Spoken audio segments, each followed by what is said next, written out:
দেড় বছরের সরকারের কাছে এত দাবি করলে কিভাবে করব, পরিবেশ উপদেষ্টা। মোদিকে আম পাঠানোর প্রশ্নের জবাব দিলেন প্রেস সচিব। জানাবো ফেব্রুয়ারিতে নির্বাচন নিয়ে আশা বাড়ছে দলগুলোর, ডিসেম্বরের মধ্যে প্রস্তুতি সম্পন্নের নির্দেশ। এবং সর্বশেষ জানাবো সাইনবোর্ড থেকে মিছিল যাত্রাবাড়ি যেতেই পুলিশ টার্গেট করে গুলি করে নাহিদ।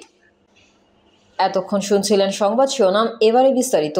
তবে তার আগে অনুরোধ থাকবে আমাদের চ্যানেলটি সাবস্ক্রাইব করে বেল আইকনটি ক্লিক করুন। দেড় বছরের সরকারের কাছে এত দাবি করলে কিভাবে করব, পরিবেশ উপদেষ্টা। পরিবেশ, বন ও জলবায়ু পরিবর্তন এবং পানি সম্পদ উপদেষ্টা সৈয়দ রেজওয়ানা হাসান বলেছেন, স্থানীয় জনগণ তিস্তা নদীর তীরে স্থায়ী বাঁধের দাবি করছেন। একটা দেড় বছরের সরকারের কাছে অল্প সময়ে এত দাবি করলে আমরা কিভাবে করব? তিস্তা আমাদের নদী, ভাটির দেশ হিসেবে তিস্তা নদীর উপর আমাদের অধিকার আছে। আমাদের স্থানীয় জনগণকে সঙ্গে নিয়ে এই তিস্তা নদী কিভাবে সুরক্ষিত রাখতে পারি, তার জন্য আমরা তিস্তায় 5টি স্থানে গণশুমারি করেছি। সৈয়দ রেজওয়ানা হাসান বলেন, 2016 সালে চীনের সঙ্গে তিস্তা মহাপরিকল্পনা নিয়ে স্বাক্ষর হয়েছিল, কিন্তু পরে সেই পরিকল্পনা নিয়ে কাজ বেশি দূর আগায়নি। বর্তমান অন্তর্বর্তীকালীন সরকারের সঙ্গে আবারও তিস্তা মহাপরিকল্পনা নিয়ে চীন সরকারের কথাবার্তা শুরু হয়েছে। আগামী অক্টোবরের মধ্যে আমাদের পক্ষে চূড়ান্ত ডিজাইন শেষ হবে। এরপর পরিকল্পনা বাস্তবায়নে কি পরিমাণ অর্থ লাগবে সেগুলো নিয়ে দুই দেশের মধ্যে দর কষাকষি হবে। এরপর তিস্তা মহাপরিকল্পনা বাস্তবায়ন হবে। তিনি আরো বলেন, ইতিপূর্বে আমরা 19.5 কিলোমিটার অতি ভাঙনপ্রবণ এলাকায় ভাঙন রোধে ব্যবস্থা নিয়েছি। নতুন করে কোথাও ভাঙন দেখা দিলে সেখানে ব্যবস্থা নেওয়া হবে। মোদিকে আম পাঠানোর প্রশ্নের জবাব দিলেন প্রেস সচিব। শুভেচ্ছা উপহার হিসেবে ভারতের প্রধানমন্ত্রী নরেন্দ্র মোদির জন্য আম পাঠানো নিয়ে সম্প্রতি এক টেলিভিশনের প্রশ্নের জবাব দিয়েছেন প্রধান উপদেষ্টা প্রেস সচিব শফিকুল আলম। তিনি বলেছেন, আম কি আমরা আগে পাঠাইনি, ইলিশ পাঠাইনি। ভারত সারা জীবন আমার প্রতিবেশী থাকবে। দেশটির সঙ্গে আমাদের সম্পর্ক অবনতি হোক, উন্নতি হোক, যাই হোক, আমি তো ভারতকে ফেলতে পারবো না, আবার ভারতও আমাকে ফেলতে পারবে না। শফিকুল আলম বলেন, ভারত তো নতুন করে একটা দেশকে আমদানি করে আমার পাশে বসাতে পারবে না, আবার আমিও সেই একই কাজ করতে পারবো না। আমাদের এই পারস্পরিক সম্পর্ক সৌহার্দ্য রাখাটা তো সবার জন্যই ভালো। এটা এমন না যে আমি তার সঙ্গে নতুন করে আবার সফট হচ্ছি। প্রেস সচিব আরও বলেন, ভারতের সঙ্গে এই সম্পর্কটা তো সবসময় ছিল।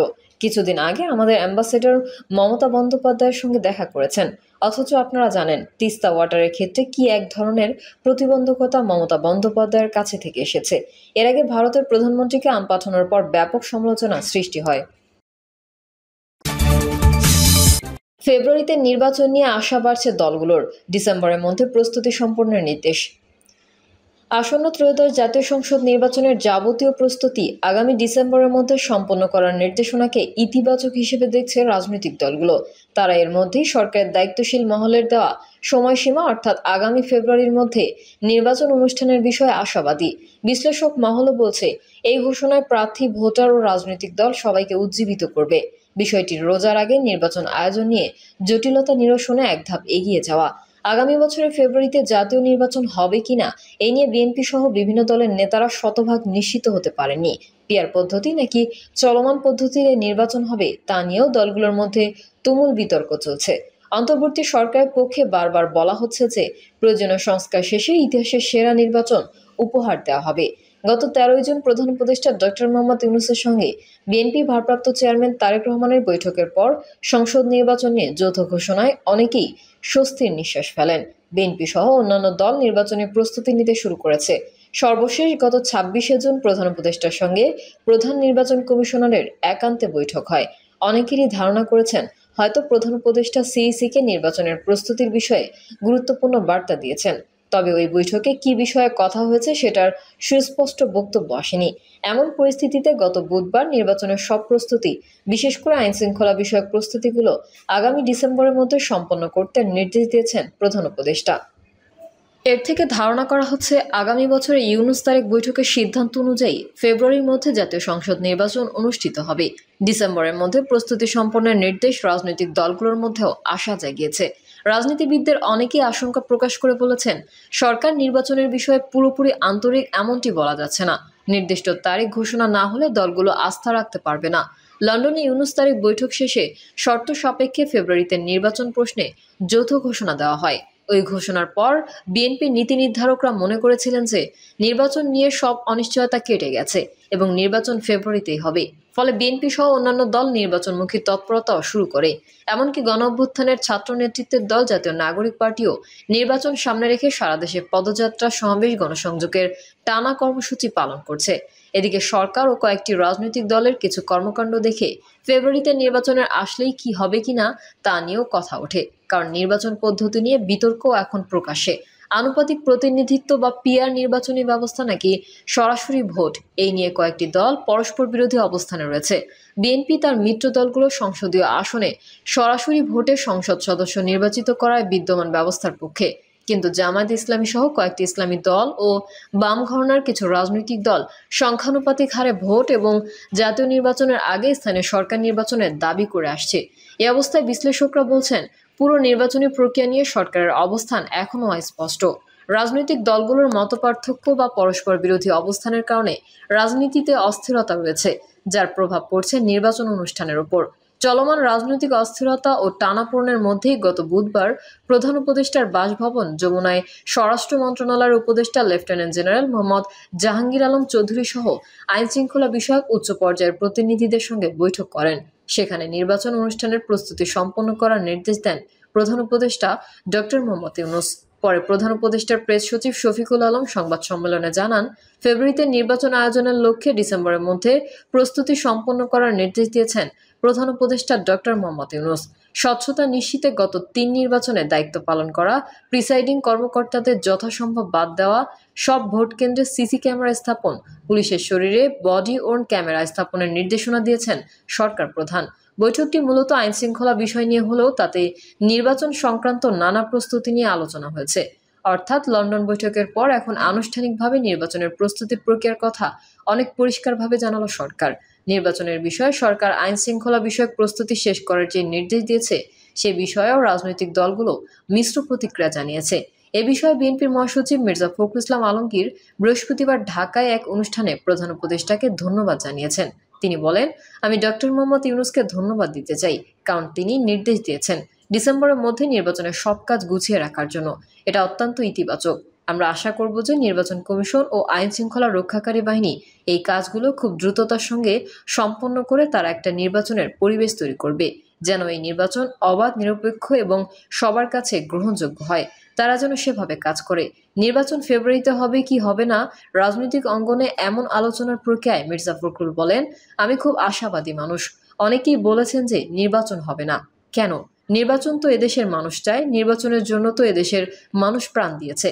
কারণ মানুষ একটা নির্বাচন প্রতিনিধিত্ব চায় পার্লামেন্টের মধ্যে দিয়ে। এই জিনিসগুলো নিয়ে আমি মনে করি কোনো সমস্যা নেই। সমস্যা হলো যে যত দ্রুত সম্ভব আমরা সংস্কারের কাজগুলো সম্পন্ন করে নির্বাচিত সরকারের দিকে যাই, গণতন্ত্র উত্তরণের পথে যাই।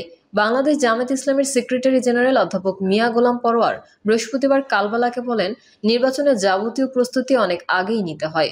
যদি সেই অর্থে এটা বলে থাকেন তবে এই কথা ইতিবাচক বলে মনে করা যেতে পারে। তিনি বলেন, জুলাই অভ্যুত্থানের পর আমরা জনগণের ভোটে নির্বাচিত জনপ্রতিনিধিদের কাছে ক্ষমতা হস্তান্তরের মধ্যে দিয়ে একটি নিরপেক্ষ নির্বাচনের প্রক্রিয়ার দিকে এগিয়ে যেতে চাচ্ছি, কিন্তু বারবার একটি অপশক্তি সেই পথে বাধা সৃষ্টি করছে। কিছুদূর এগিয়ে আবার কিছুদূর পিছিয়ে যাচ্ছি। তিনি আরো বলেন, আমাদের দেশে নির্বাচন এলে পরাশক্তির যে খেলা হয় সেই খেলা কিন্তু আমরা দেখতে পাচ্ছি। অর্থাৎ পাচার, লুটপাট, দুর্নীতির সিন্ডিকেট এখনো শেষ হয়ে যায়নি। তারাই নানান ধরনের অনিশ্চয়তার কথা সামনে আনছে। আমার বাংলাদেশ পার্টির চেয়ারম্যান মুজিবুর রহমান মঞ্জু গতকাল কালবেলাকে বলেন, ডিসেম্বরের মধ্যে নির্বাচনের সব প্রস্তুতি শেষ করতে যেই নির্দেশনা দেওয়া হয়েছে তাকে খুবই তাৎপর্যপূর্ণ অগ্রগতি বলে মনে করি। নির্বাচন কমিশন সহ প্রশাসনের সব স্তরে এর নির্দেশনা বেশ গতি সঞ্চার করবে বলে আমরা আশাবাদী। কয়েকটি রাজনৈতিক দলের মধ্যে নির্বাচন নিয়ে যে সংশয় তৈরি হয়েছে তা এর মাধ্যমে অনেকটাই কেটে যাবে বলে আমার ধারণা।